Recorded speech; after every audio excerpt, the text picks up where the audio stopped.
Welcome to the Gynergy Effect, where energy meets intention and transformation begins. We're your hosts, Garin and Yesi, partners in life, love, and purpose. Here to share the tools, truth, and stories that helped us build a life from the inside out. Whether you're seeking deeper health, conscious relationships, or your next level of purpose, you're in the right place. Welcome back to the Gynergy Effect. This episode is deeply personal. Garin and I are going to be sharing from the heart about our second Gynergy Houseboat retreat that we just hosted this weekend. We hope this episode inspires you to step into more service, connection, and purpose. So let's dive in, baby. Let's go. So let's start from the top. What inspired us to host this houseboats? And we've been hosting this, I'll share my story first. I've been doing house builds for the past 5 years. This was my 8th house build.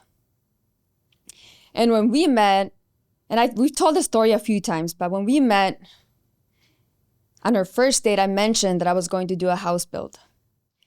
And right on our first date, when I went to the bathroom and I came out, you had already signed up to do the house build with me.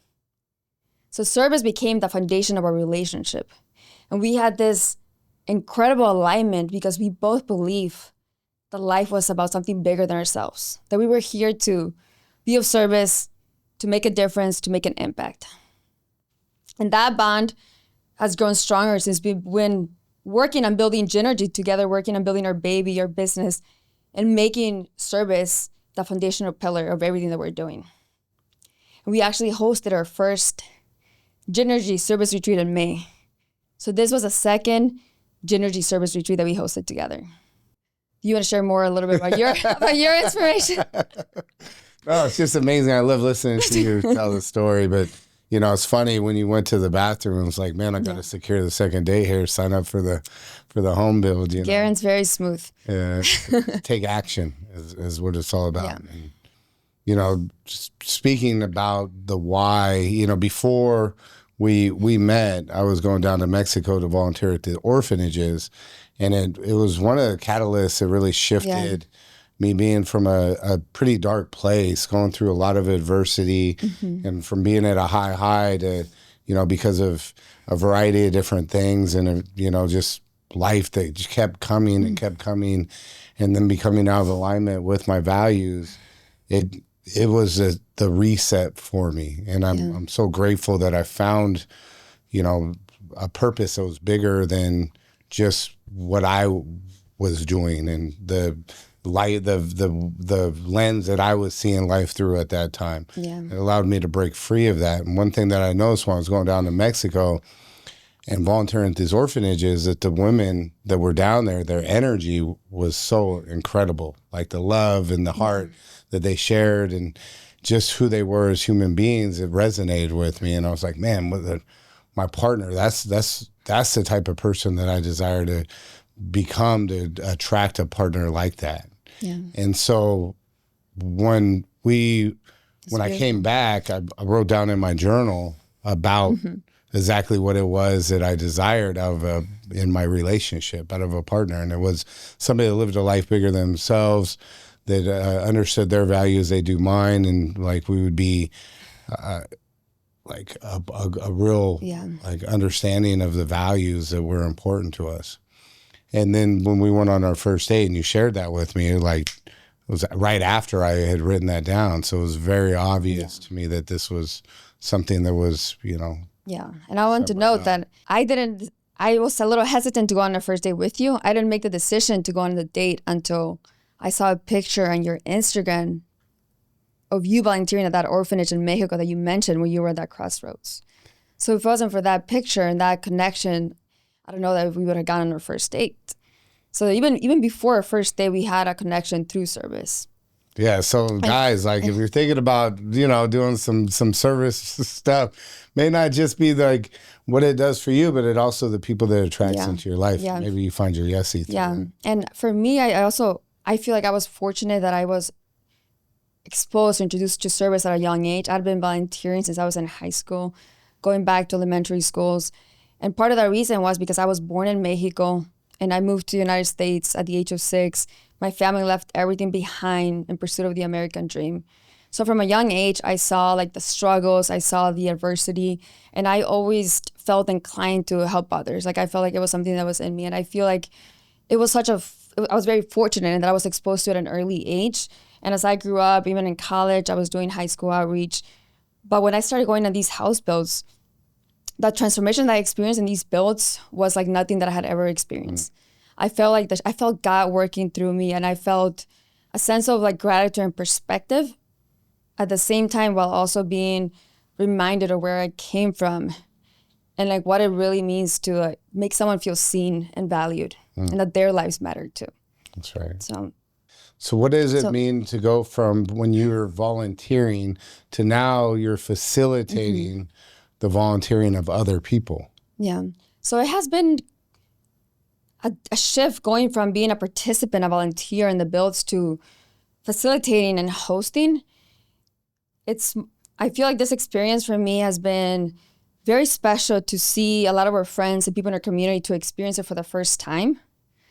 And when you're like in the midst of it, when you're a volunteer, you don't always have the perspective of seeing everything that's going on. I feel like when you're hosting, you get to take a step back and look at it from like a bird's view of everything that's going on. And this build for me in particular, because this was our second time hosting it, I feel like I was able to feel more emotions and see more than I had in the past. I feel like it brought up a lot of like feelings and emotions from some of my experience in the past that I hadn't experienced in other builds, because I was able to take a step back and look at it from that bird's eye view. But I wanted first to give people like an overview of what is the Gynergy house build. What is it? How many people went? What was the weekend like, before we dive into all the details and all the reflections. I just love listening to you talk. So, I mean, I'm just sitting here to witness. I love it. So, thanks, baby. Yeah. I love to hear you speak too. So what is a Gynergy house build retreat? So this weekend, we took about 22 volunteers with us to build a house for a family in need. So we left on Friday morning, we came back Sunday night. And this service retreat is not just about building a house for a family in need. There's other components of the retreat experience. So we have the house build. That's the main project that we're working on throughout the weekend, building a house for a deserving family. We have a visit to an orphanage where we go spend some time with kids that typically, especially this orphanage that we went to this time, they come from abusive households, and the police or child protection services takes them away from their home to bring them to an orphanage where they can have safety. So these kids are more than likely staying there until, they turn into adults, and then they decide whether they want to continue there or go somewhere else. And then we also go to an elderly home. These are, older men that don't have anywhere to go. Typically, they're found in the streets, and they're older. They have no one. They don't have any family members, any friends to take care of them. So they go to this Casa del Abuelo, where this couple has taken upon themselves to provide them with food, provide them with any medical services they need, provide them with a home where they can be part of a family. And most of these older men, these grandpas, abuelos, they stay there until they pass away. It's like their last home. And those are like the main experiences. We also have the team dynamics, right? We do team building activities, we do experience shares. So it's really about cultivating a community, and more than a community, even a family with all the people that you're doing the experiences with. Friday morning, we meet the group, and most people is their first time doing the house build. I think in this house build, almost everyone, it was their first time. We had maybe like 3 repeats from the first one. So everyone was experiencing this for the first time. And when we met on Friday, everybody was like strangers. They may have seen each other around in San Diego. Most of them hadn't. And when we came back on Sunday, there was a sense of family. Everyone felt like, wow, you had just went through 48 hours with these people, through the rain, through all these experiences that were really, there was tears, there was laughs, there was so much heart. And you come back and it really feels like this is family. These are people that you share this incredible experience with that you can call whenever you need something, and it just feels like you have this special bond that you wouldn't have otherwise, where if you were, even if you were out with them, maybe like partying or doing another activity, there's like a special bond that's very unique to this experience. It's true. So powerful. You see people go through this whole array of emotions. What are some of the biggest emotions that you feel when you go on it? I felt so many. I feel like this was like a roller coaster of emotions. This particular build, some of the most emotional moments for me, at least one moment that really like hit home and brought a lot of emotion out of me, was when we went to Campo de Esperanza, which is a community center where they have a daycare and a school for the kids, where when mom and dad are out in the fields, they can take their kids there so they can watch them, feed them, and also teach them. It's also a school. And they have kids. The youngest there right now is 1.5 years. The oldest, she's 12. And they actually happen to be brother and sister. And this girl, she's 12 years old, and all of her siblings are there too. So she has 4 siblings that are there too. And they were telling us a story about her and just how she's been taking care of her siblings since she's been a little girl while her parents are out in the fields. So this little girl, she's only 12, and she's been doing this for many years now. This little girl is 12 years old, has never really had the opportunity to be a kid. She was put into this responsibility of being a second mother to her siblings while her parents are out working. And now that she's there, like, she actually has a space where she can be a kid. But this is very common in the community, where the girls are just basically kind of forced into these maternal figures and responsibilities at a young age, and they're not allowed to be kids. So it brought me back to some of my experiences growing up, where when I moved to the United States, well, the year before I moved to the United States, my parents and my 4 oldest siblings, they moved to the United States before me just to get settled, figure out the job opportunities, the housing situation. So they left me behind with my 4 other siblings, the youngest ones. So the 5 youngest stayed behind in Mexico with my grandma. My sister, the oldest, she was 12 at the time, the same age as that little girl. And she was basically handed that responsibility of being our second mom. Even though we were my grandma, she also had my other cousins, my aunt. There were other people she was taking care of. So really, my sister had to take on the responsibility of being the mother to us, to all 4 of us. And I was 6 at the time. And I was young. I didn't really understand everything that was going on.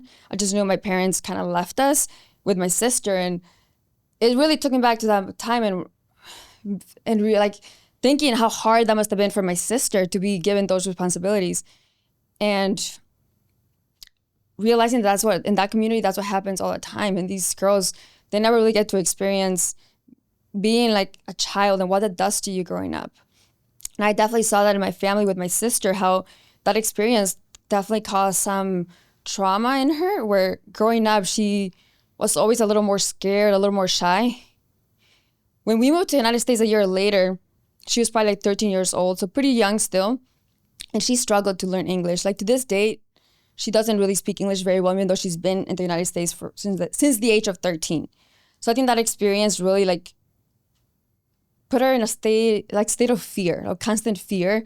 And she never came out of her shell because she was just like, she always felt like scared. Like, I don't know, there was something holding her back. I think there was like a wall in her that she had a hard time with. So just reflecting on how those experiences can really shape the rest of your life.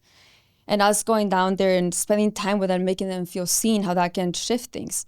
And I'm so grateful that they have communities like that, like Campo de Esperanza, that are really helping those girls to be able to just be a child and not just have to worry about taking care of the siblings, but they can be taken care of. They can be given that love and that support that they need as well. When you go down there and you see one of the children and you spend time with them, what do you think that means to the kids? I mean, what's the impact that has? The impact is huge. Even having like some moments, sometimes, we're there only for like a couple of hours, but just those moments where they feel seen, they feel like they matter, that can change their entire trajectory of life. the moment when you feel seen and you know someone believes in you, sees your potential, that can change everything for you. And I know I've had moments in my life where someone saw when I was 6 years old, like I was the first one in my class who could read, and someone pointed that out, my teacher pointed that out and pointed out how smart I was. I started to tie that to my identity. Sometimes those small moments, they maybe something like a micro moment that may seem insignificant, can help you shape your identity, where you're like, oh wow, I don't have to be this person. I can actually be someone else. This person thinks I can do it, or that I'm smart. I'm the smartest girl in my class. Like, yeah, it like shifts your identity, and you start to embody that and show up as that person. And that could change your life. That changed my life for me in that moment. Yeah. Yeah, it's incredible how we never know just one small action or engagement, the ripple effect that can create in life. Well, if somebody's watching this, why would they want to go on a house build? What is besides them going down, spend their time, their money, their energy? What are they going to get from it? Like there's some. I mean, I don't even know where to start. I would say this 48 hours would be the most transformative moments, the most transformative experience of your life. From the deep sense of gratitude that you get, of appreciation, to like the love, the connection with the people that are going to build, but with yourself. I feel like these builds spark something inside you. The connection to who you are, why you're here, your purpose. And if you're doing this if you happen to be in a relationship, you're doing it with your partner, the bond that it creates with your partner as well. And if you're not doing it with your partner, with the people in the group, everyone that you do this experience with becomes not just friends, but family. And then you come back to your real life and you, all of a sudden, you see things with a different perspective. Like things that would bother you normally start to feel less heavy, start to feel lighter. And I feel like it inspires God to work through you to like show up as more of a light in the world and really realize that life is about something bigger than all of us. Life's about something bigger than all of us. Yeah. What would you say was one of the most emotional, transformative experiences for you in this build?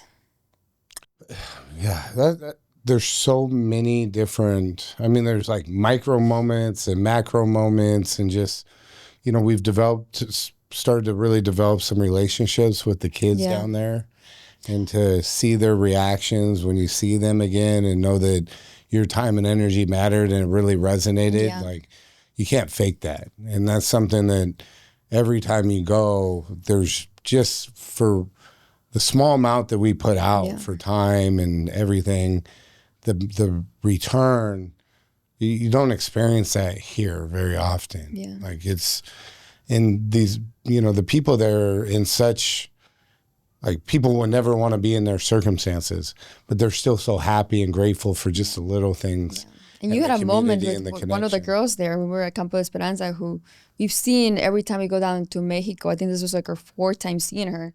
And as soon as she saw you, she like lit up and ran towards you.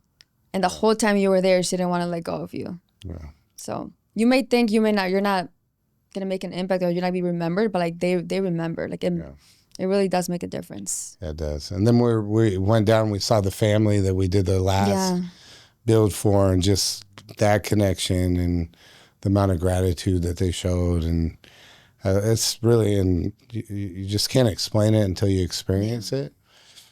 Another part, as far as like us as a community going down there, and it was raining, and we knew it was going to rain, so I prepped everybody for the rain and like made it like a game out of it, and everybody showed up and had a great attitude, and like we're singing and dancing and everything in the rain and being very childlike, and to get a group of adults to, that usually are rain adverse, to go down and just embrace that level of, like, maybe you call it adversity or level of discomfort. Garin made us all say in the morning, we love the rain, multiple times. That was a chant. And it really shifted how we were viewing the day. Instead of seeing like the rain as something that was, it still may have been uncomfortable, but it allowed us to like lean into it.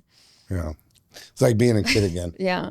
And I think that's one of the best parts about going on the service retreats is you get to be it's almost like you get to be a kid again. Yeah. And at one point in the house, when it was raining, we all came inside and had this moment where I think it was Ryan and Nico, two of the guys on the trip, were outside by the window, kind of like they were doing a DJ set, and everyone inside was like dancing, like felt like it was like a rave in the rain, which is really special. And we had such a special group of people. And, you know, what my mission is now is to really lean into leaders and help amplify their message and help amplify their impact that they are already having. But, you know, as leaders, we all need support.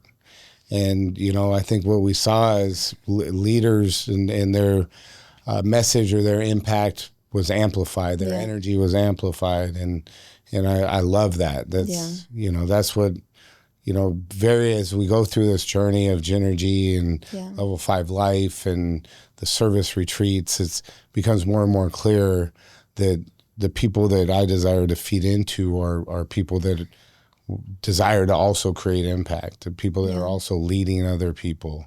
And if we can feed into them and help create an impact, that just creates that ripple effect, this amplified energy. So. And I do have to say, this group was absolutely incredible. Like the way every person showed up with so much heart, so much leadership, how they step into leadership roles throughout the weekend, and they weren't complaining. They were showing up with so much love. The way they connected was really special, and I'm so proud of each person who joined this build. It was incredible to witness that. Yeah, super fun. So what would you say was the moment where you were like, we have to keep doing this? This is what Gynergy, like, this is our purpose. Yeah, to me, it's been since the first time we ever went on one. Like Mike Sherbakoff is, you know, one of my favorite human beings in the world. Like, he just to me, lives a life full of purpose and intention. And, you know, I really enjoy having him as somebody to model after in certain ways. He, you know, I just have a high level of respect. I see him very consistent with his actions, but he was leading the first one that I was on. And I saw the amount of impact that it had on other people. And for me, since I've been on each one I did with him, I just studied how he maneuvered and operated and communicated. And I learned a lot from that. Yeah. But, you know, I just understood the impact that it had on me and the people that were there from the first one I was at. And I was like, this is something that I definitely desire to do. Every time we do it, just completely amplifies that that feeling. It's a lot of work. And it takes a lot of time from other things. It's a huge financial investment as well. And, you know, it's not cheap because we're responsible for raising the funds to do it. We also volunteer to the orphanages and the old people's home and the center there. And then we do all kinds of other stuff. And it's just it's a huge commitment to do it, but it's worth it in every ounce of the word. So, you know, our commitment is in the next 10 years to build 1,000 homes. And 100 learning centers. So this is a start of that. If you're gonna have a vision, you might as well have a big one of creating a massive amount of impact, because it's gonna be hard either way. So you might as well spend the time being hard doing something that's worthwhile. At the moment we handed the keys to the family, and there was a pastor doing the blessing for the house, and just seeing like the mom in her eyes and how she's a single mother of 3 kids. She had the father of her kids, he was an alcoholic who was abusive. So throughout the weekend, this family, she was very, very shy. She had a hard time like opening up and showing affection. You can tell she was living in fear. And even when we were doing the dedication, you can tell that she had a hard time like believing that God was with her, that there was love. And I feel like knowing that now, like, she has a safe home for her and her kids, like, that makes it all worth it. Right. No, it's amazing. Yeah. So when is our next Gynergy service retreat? It's to be in a couple months. So if somebody's interested, where can they find out more information about it? So if you're interested in learning more and potentially join the waitlist for our next Gynergy service retreat, you can send us a DM and we'll send you the details and add you to the waitlist. And you can either send us a DM to the Gynergy Effect page or Garin Heslab or at YesiFit _. On Instagram or where? On Instagram. Yeah. What about a website? Is there anywhere for them to check out? And we'll also be adding the details on the website. I don't think they're currently out there, but we'll get that on there as well. Cool. Yeah. I mean, I'm still pretty exhausted Yeah, from the trip. I'm still processing a bit myself. Like there's a lot of emotions, a lot of moments. In the last few days, I felt physically and emotionally exhausted, but I feel like I'm slowly starting to recharge. And that's also a reminder for everybody who was in the build, like make sure to take the time to soak it all in and feel what you need to feel and recharge.